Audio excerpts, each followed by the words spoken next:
ഏറ്റവും പുതിയ വീഡിയോയിലേക്ക് സ്വാഗതം. ദശലക്ഷക്കണക്കിന് വരുന്ന സസ്യങ്ങളുടെയും മൃഗങ്ങളുടെയും ആവാസ വ്യവസ്ഥയാണ് ആമസോൺ മഴക്കാടുകൾ. ഭൂമിയുടെ ശ്വാസകോശം എന്നറിയപ്പെടുന്ന ഈ മഴക്കാടുകളിൽ നിന്നുമാണ് മനുഷ്യന് ആവശ്യമായ 1% ശുദ്ധജലം ലഭിക്കുന്നത്. മറ്റ് മൃഗങ്ങൾക്കും സസ്യങ്ങൾക്കും ജീവിക്കാൻ ആവുന്നതുപോലെ മനുഷ്യന് ജീവിക്കാൻ സാധിക്കുന്ന സാഹചര്യങ്ങളും ആ മഴക്കാടുകളിൽ സജ്ജമാണ്. കോടിക്കണക്കിന് സസ്യജന്തുക്കളെ പോലെ ദശലക്ഷക്കണക്കിന് വരുന്ന തദ്ദേശവാസികളുടെയും സ്വദേശവാസികളുടെയും ആവാസ സ്ഥലം കൂടിയാണ് ഈ മഴക്കാടുകൾ. ആയിരക്കണക്കിന് വർഷമായി ഇവർ ഈ കാടുകളിൽ വസിച്ചു വരുന്നു. എന്നാൽ നേരത്തെ ഉള്ളതിനെ അപേക്ഷിച്ച് അവരുടെ ജനസംഖ്യയിൽ വലിയ മാറ്റം സംഭവിച്ചിട്ടുണ്ട്. കണക്കുകൾ അനുസരിച്ച് നേരത്തെ ഉള്ളതിനേക്കാൾ പകുതി മാത്രമാണ് ഇപ്പോൾ അവിടെ വസിക്കുന്നവരുടെ എണ്ണം. എന്നിരുന്നാലും ലോകമെമ്പാടുമുള്ള ഉഷ്ണമേഖല മഴക്കാടുകളിൽ അവരുടേതായ സവിശേഷതയും ഭാഷയും സംസ്കാരവും കൊണ്ട് ആയിരക്കണക്കിന് വ്യത്യസ്ത വംശീയ വിഭാഗങ്ങൾ ഇന്നും നിലനിൽക്കുന്നുണ്ട്. കാടിനെ ആശ്രയിച്ചാണ് അവരുടെ ജീവിതം. ഭക്ഷണവും വസ്ത്രങ്ങളും കാട്ടിൽ നിന്നും നിർമ്മിക്കും. കാടിനെ ആശ്രയിച്ച് ജീവിക്കുമ്പോൾ അവിടെയുള്ള വന്യജീവികളുടെ ആക്രമണത്തിൽ നിന്നും ഇവർക്ക് രക്ഷപ്പെടേണ്ടതുണ്ട്. ആമസോൺ മഴക്കാടുകളിലെ പുഴയിൽ നിന്നും ലഭിക്കുന്ന ശുദ്ധജലമാണ് ഇവർ കൂടുതലായും കുടിക്കാനും മറ്റു കാര്യങ്ങൾക്കും ഉപയോഗിക്കുന്നത്. പണ്ടത്തെ കാലത്ത് ഉണ്ടായിരുന്ന പോലെ ഓലമേഞ്ഞ വീടുകളും മണ്ണുകൊണ്ടുണ്ടാക്കിയ ഭിത്തികളുമാണ് ഇവരുടെ വീടിനുള്ള നിർമ്മാണത്തിനായി ഉപയോഗിക്കുന്നത്. ഈ കാടുകളിലെ കുട്ടികൾ നമ്മളെപ്പോലെ സ്കൂളുകളിലും മറ്റും പോകാറില്ല. പകരം അവർ അവരുടെ മാതാപിതാക്കളിൽ നിന്നും മുതിർന്നവരിൽ നിന്നും കാടിനെപ്പറ്റി അറിയുന്നു, കാടിൻ്റെ മഹത്വം പഠിക്കുന്നു.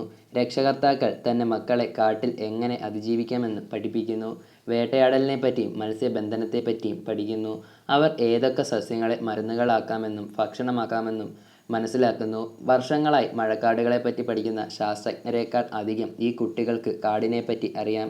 വേട്ടയാടലിന് പുറമെ കാട്ടുപഴങ്ങളും അണ്ടിപ്പരിപ്പ് ശേഖരിക്കലും മീൻപിടുത്തവും കൂടാതെ തദ്ദേശവാസികൾ മറ്റ് ഭക്ഷണ സ്രോതസ്സുകൾക്കായി ചെറിയ തോട്ടങ്ങൾ നട്ടുപിടിപ്പിക്കുന്നു. ആദ്യം അവർ കൃഷി ചെയ്യുന്നതിനായി ഒരു ചെറിയ സ്ഥലം വൃത്തിയാക്കും. എന്നിട്ട് അവിടുത്തെ മണ്ണിൻ്റെയും കാലാവസ്ഥയുടെയും രീതി അനുസരിച്ച് നിരവധി കിഴങ്ങുവർഗ്ഗങ്ങൾ നട്ടുപിടിപ്പിക്കും. ഇതിനോടൊപ്പം തന്നെ ഔഷധ ഗുണമുള്ള സസ്യങ്ങളും അവർ നട്ടുവളർത്തുന്നു. കുറച്ച് വർഷങ്ങൾ കഴിയുമ്പോഴേക്കും അവർ കൃഷി ചെയ്ത ആ മണ്ണിലെ ഗുണമേന്മ നശിക്കും. അതിനു ഫലമായി ആ ഭാഗത്തിലുണ്ടായ കൃഷിയും സസ്യങ്ങളും ശേഖരിച്ചുകൊണ്ട് അവർ മറ്റൊരു സ്ഥലത്തേക്ക് കൃഷിയിടങ്ങൾ മാറ്റുന്നു.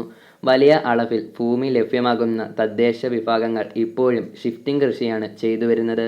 ഇവർ വനത്തെ ബഹുമാനിക്കുന്നു. ഇന്നുവരെ പുറത്തുനിന്നും ഉള്ളവരിൽ നിന്നും ഇവരെ സംരക്ഷിക്കുകയും അവർക്ക് ആവശ്യമായതെല്ലാം നൽകുകയും ചെയ്യുന്നത് ഈ വനമാണ്. 500 വർഷങ്ങൾക്ക് മുമ്പ് യൂറോപ്യന്മാർ തങ്ങളുടെ പ്രദേശങ്ങൾ കോളനിവത്കരിക്കാൻ തുടങ്ങിയപ്പോൾ മുതൽ തദ്ദേശവാസികൾക്ക് അവരുടെ ജീവിതവും അവർ താമസിക്കുന്ന ഭൂമിയും നഷ്ടപ്പെടുന്നു. യൂറോപ്യന്മാർ കൊണ്ടുവന്ന സ്മാൾ പോക്സ്, മീസിൽസ്, ജലദോഷം തുടങ്ങിയ രോഗങ്ങൾ കാരണം അന്നുണ്ടായിരുന്ന 90% തദ്ദേശവാസികൾ മരണമടഞ്ഞു. മാത്രമല്ല നിരവധി ചൂഷണങ്ങൾ മൂലവും ഇവർ അവരുടെ വാസസ്ഥലം നഷ്ടപ്പെട്ടുകൊണ്ടിരിക്കുകയാണ്. ഓരോ വർഷവും ഇവിടെ രേഖപ്പെടുത്തുന്ന കാട്ടുതീ ഉൾപ്പെടെയുള്ള പ്രകൃതി ദുരന്തങ്ങൾ മൂലവും ഈ കാടിനുള്ളിലെ മനുഷ്യജീവിതം താഴ്മാറായിക്കൊണ്ടിരിക്കുകയാണ്. 1000 വർഷങ്ങളിൽ ഏറെയായി ഈ മഴക്കാടുകളിൽ ഇവർ താമസിക്കുന്നുവെങ്കിലും ഈ സ്ഥലം അവരുടേതായി ഗവൺമെൻറ് അംഗീകരിച്ചിരുന്നില്ല. അതിനാൽ അവർക്ക് ഈ പ്രദേശങ്ങൾ സംരക്ഷിച്ചേ മതിയാകൂ. ഇപ്പോൾ സമാധാനപരമായ പ്രകടനങ്ങളിലൂടെ അവർ തങ്ങളുടെ ഭൂമിക്ക് വേണ്ടി പോരാടാൻ തുടങ്ങിയിരിക്കുകയാണ്.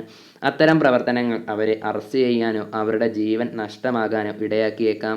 പക്ഷേ പ്രതികരിക്കാതെ ഇരുന്നാൽ അവർക്ക് അവരുടെ ഭൂമി നഷ്ടപ്പെടും. മഴക്കാടുകൾക്ക് പുറത്ത് താമസിക്കുന്ന പലരും ഇപ്പോൾ തദ്ദേശവാസികളുടെ സംസ്കാരം സംരക്ഷിക്കാൻ അവരെ സഹായിക്കുന്നുണ്ട്.